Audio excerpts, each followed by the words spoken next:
Perfecto.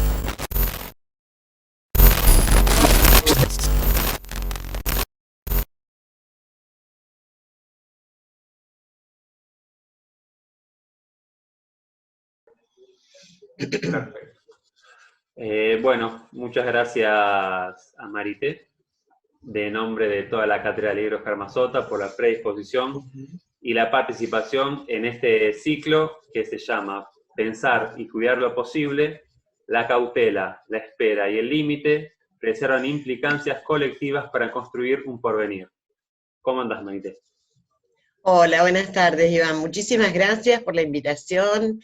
Te doy a vos las gracias, pero en tu nombre, digamos, justamente a la cátedra, digamos, bueno, porque es un placer charlar con ustedes.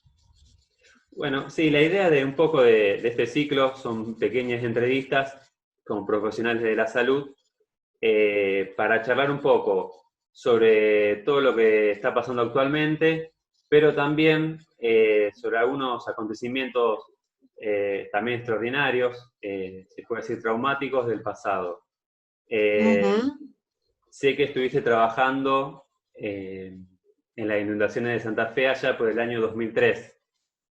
Sí, yo participé como directora de un grupo que se llamó GIDEC, que es Grupo Universitario Interdisciplinario, Atención en Desastres, Emergencias y Crisis. Y digo, este grupo se conformó, digamos, en la UNR, y la UNR precisamente rentó a los participantes del grupo para el trabajo durante 3 meses en la inundación de Santa Fe. Nosotros trabajamos allí, o sea, la inundación fue el 29 de abril, estamos a 2 días de cumplir 2003, de cumplir unos cuantos años ya de aquella terrible inundación, de aquella situación complicada que vivió la ciudad de Santa Fe. 1/3 de la ciudad bajo agua. Fue realmente algo muy grave que le sucedió a los santafesinos, y nosotros viajamos el 1 de mayo, me acuerdo, para empezar la intervención, y cuando llegamos a Santa Fe con lo que nos encontramos es con que ya a partir del Colegio de Psicólogos había una convocatoria muy, muy amplia de muchísimos profesionales, y en esa misma reunión, estando en el Colegio de Psicólogos, digamos, la gente del sindicato de AMSAFE se comunica con nosotros para decirnos que tenían a 700 compañeros afectados por la inundación y que ellos necesitaban un trabajo específico con esos compañeros. Así que al ver que ya desde el Colegio de Psicólogos, y con la cantidad, eran como 300 o más profesionales, digamos, que estaban reunidos allí, nosotros decidimos tomar el pedido de ANSAFE y trabajamos solamente, digamos, con los 700 docentes pertenecientes al sindicato. Estuvimos trabajando durante 3 meses precisamente allí, y la experiencia, digamos, que nos dejó, que además está plasmada en una investigación que nosotros hicimos en la Facultad de Psicología, una investigación que hicimos entre el 2004 y el 2007, donde presentamos conclusiones precisamente de esta intervención. La experiencia, digamos, que nos dejó es el trabajo en los grupos de elaboración, grupos de encuentro, espacios de encuentro. Le habíamos puesto, digamos, que estaban asentados en la teoría de Carlos Scheckerman, digamos, en los espacios de simbolización, digamos, espacios elaborativos de simbolización que él había acuñado a partir de la intervención en el terremoto de México del año 85. Estos espacios de encuentro, digamos, empezaron a funcionar precisamente porque esos 700 docentes estaban alojados en otros lugares, no en sus casas, digamos, sino muchos en los albergues, digamos, y otros alojados en casas de familiares, y fue muy importante volver a constituirlos como lazo, como comunidad, digamos, a los docentes, y además, en los grupos de trabajo, poder encontrar un modo de metabolizar lo que les había sucedido. La otra enseñanza que nos dejó es que para todo el grupo, para todo el equipo de trabajo, la inundación no era un desastre natural, sino que si bien había surgido por razones de la naturaleza, hubiera sido posible de prevenir, por lo tanto se constituía en una catástrofe social y política. Claro. Esto era lo que para nosotros tenía una gran impronta, pero, digamos, como en esos grupos de encuentro el intento era encontrar un sentido a lo sin sentido, digamos, de la catástrofe, también aprendimos a que teníamos que dejar nuestro sentido entre paréntesis y permitir que fueran los grupos los que elaboraran sus propios sentidos. Y así hubo quienes, digamos, fueron por la vía del sentido más político, digamos, y otros que iban por la vía de un sentido religioso, pero el punto era, no importaba el contenido del sentido, sino que un sentido se armara. Claro. Que se armara un sentido que hiciera de soporte al agujero que dejaba justamente la catástrofe en su sinsentido. Esto, digamos, tiene inclusive en Freud la posibilidad de pensarse, y los remito rápidamente, digamos, a lo que Freud en el manuscrito K trabaja como representación frontera, digamos, ¿no? Como esos mojones que van quedando de un trauma que no tiene representación, pero que deja algunas huellas, digamos, y es sobre esas huellas donde se va tejiendo el tejido fantasmático para que sobre eso, digamos, se soporte el síntoma. Digamos. Por otro lado, digamos, nos dejó una relación muy estrecha, digamos, con ANSAFE Capital, relación que luego, digamos, fue dando lugar a muchos trabajos, digamos, en los cuales gente de ese equipo, yo misma hemos ido participando y seguimos participando, inclusive en la actualidad, digamos.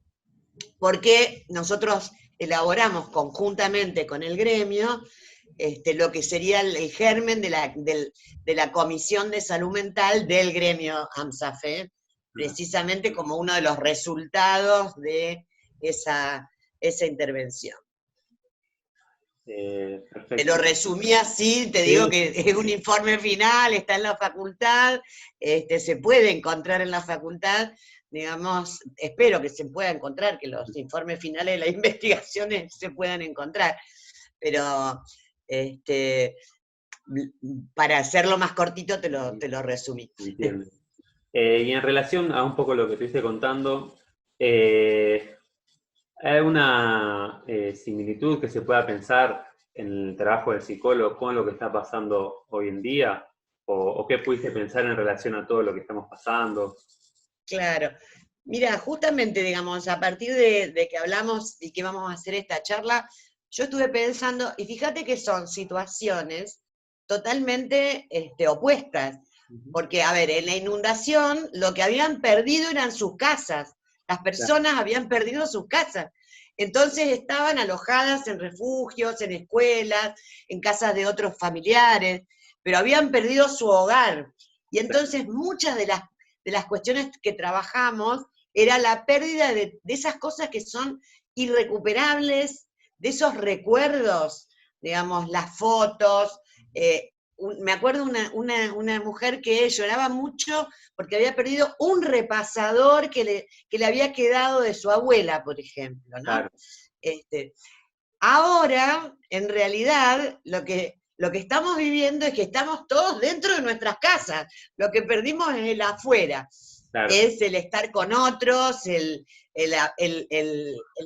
vernos con nuestros familiares, con nuestros amigos, el reunirnos.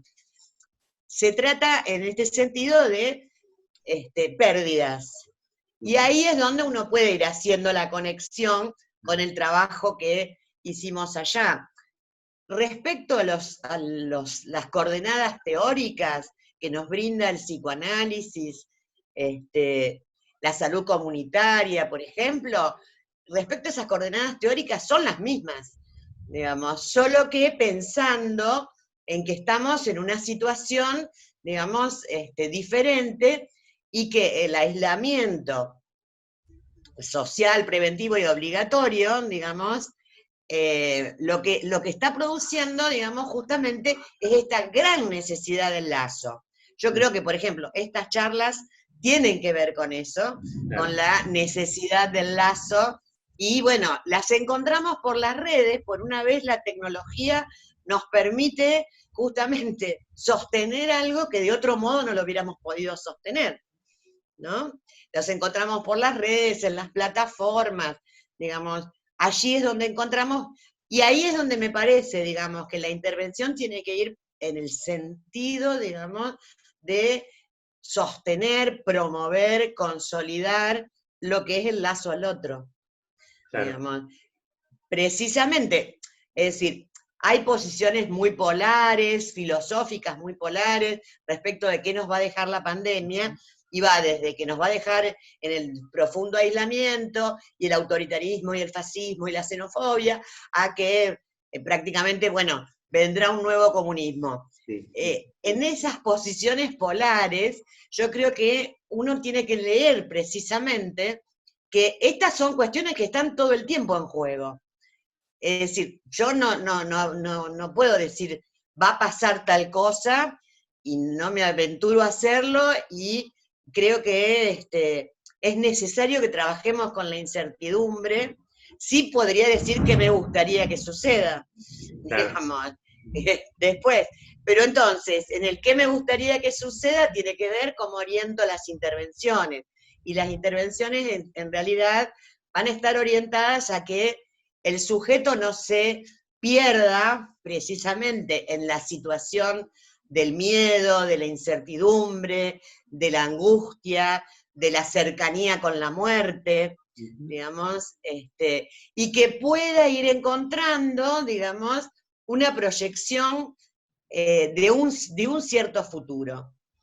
Lo peor que nos podría pasar es que nos paralicemos, es que nos quedemos como espectadores de algo que se desarrolla frente a nosotros, o que nos quedemos en la posición de víctimas.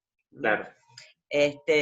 ¿Cómo salir de ahí? Y la salida siempre es, digamos, por la vía de no detener los actos, sin irnos a los pasajes, al acto o a los acting, pero no detener el acto que me permita precisamente, digamos, encontrar una deriva, un porvenir, como ustedes dicen, digamos, las implicancias sociales, colectivas para construir un porvenir, ¿no? Entonces, ir pensando cómo construir un porvenir, me parece que es salirse de la posición de espectador o de víctima, digamos, de lo que nos está pasando. Pero, cuando digo que se trata de hacer del acto, digamos, se trata de pensar qué es lo que queremos para el porvenir, también me parece que las otras palabras que ustedes han puesto en el título del ciclo son sumamente importantes para remarcar. ¿Por qué? Digamos, porque la intervención tiene que contar con la prudencia. ¿Y la prudencia qué quiere decir? Quiere decir esperar los momentos oportunos. Claro. Por ejemplo, digamos, esperar el momento oportuno para alguna denuncia, por ejemplo, que es decir, las redes hoy están llenas de quejas, están llenas de denuncias, digamos. Bueno, hay que esperar los momentos oportunos, digamos. En este momento tenemos algo que es prioritario, y la agenda nos está mostrando que lo prioritario es el cuidado, es el cuidado del otro. Digamos, mi cuidado, que a la vez es cuidado del otro. No es el cuidado individualista de me salvo sola, ¿no? Claro. Sino que es mi cuidado, cuida al otro. Bueno, este es el punto, digamos, y esto es lo prioritario. Lo demás será después, en todo caso, ¿no? ustedes plantean allí también la espera, digamos, ¿no? La cautela, la espera, digamos. Esto me parece que también es importante en las intervenciones. Yo en este momento estoy coordinando unos dispositivos en el que ofrecemos escucha psicoanalítica a trabajadores que estén, digamos, en este momento no haciendo el aislamiento, sino siendo trabajadores de salud, por ejemplo, periodistas, bomberos, que son aquellos que están en la calle, digamos, para que nosotros podamos quedarnos en casa. Pero en esa escucha también las coordenadas son, bueno, poder situar que este es un tiempo que va a terminar, que no sabemos cuándo, que es la pregunta del millón, digamos, pero que va a terminar. Es decir, no va a durar toda la vida, y saber que va a terminar hacia la proyección del porvenir. Por eso, digamos, me parece interesante, por ejemplo, leer cuando leo, cuando termine la pandemia voy a... Y entonces la gente empieza a decir cosas que haría verdaderamente. La otra cuestión es que en esta situación, o sea, la pandemia, así como ha visibilizado, digamos, ha puesto así como revelado en primer plano las desigualdades sociales, también ha visibilizado, por ejemplo, los resultados de políticas nefastas, como las de los últimos 4 años en este país. También es como que trajera a primer plano conflictos subjetivos. Y entonces aparece la irritabilidad, aparecen peleas históricas que en épocas de cierta normalidad se mantenían un poco acalladas, ¿no? Claro. Entonces, todo esto hace, digamos, verdaderamente a un trabajo específico desde el sector salud mental, digamos, con aquellos que son o nuestros pacientes de siempre, con los cuales trabajamos en forma remota y no presencial, digamos, o estos nuevos trabajadores a los que, por ejemplo, nosotros estamos orientando la oferta de los dispositivos, ¿no? Entonces me parece que en ese punto, digamos, también tenemos que poder ir pensando con qué nos podemos encontrar, digamos, y cuál puede ser nuestra intervención. No se trata de armar psicoanálisis del principio al fin hoy, de seguir con los que ya estaban en curso, sí, digamos, pero hoy es acompañar, contener, digamos, y en todo caso sostener también, y a la vez, digamos, poder situar estas otras cuestiones como, por ejemplo, bueno, que la pandemia va a terminar, que hay un futuro, que si bien no sabemos cómo va a ser, existe, va a existir, y que además somos protagonistas. Es decir, somos protagonistas en este momento de la ética del cuidado, o de la lógica del cuidado, pero también somos protagonistas que nos permite, digamos, ver para qué lado va a ir, digamos, para qué lado se va a decidir el futuro de nuestro país y aún de nuestra región también, digamos, cuando la pandemia termine. Claro. Perfecto, clarísimo, Marité. Bueno, No sé si tenías ganas de agregar algo más. mira, solamente, digamos, les quería dejarlos con un fragmentito de una poesía de Juarros. La poesía se llama Desbautizar el mundo, y hay un párrafo, unos versos que dicen: el oficio de la palabra, más allá de la pequeña miseria y de la pequeña ternura de designar esto o aquello, es un acto de amor, crear presencia. Hermoso. Me gustaba terminar con esto, digamos, precisamente, bueno, en tanto somos, aquellos que hacemos de la palabra el único medio de nuestra práctica. Bueno, muchísimas gracias por tu tiempo, por tus ideas, por tu experiencia. Espero que lo hayas disfrutado. Por supuesto que sí, fue un placer y bueno, espero que este ciclo, digamos, continúe y espero ver, digamos, muchos otros videos del ciclo. Los felicito por la idea. Muchas gracias, Marité.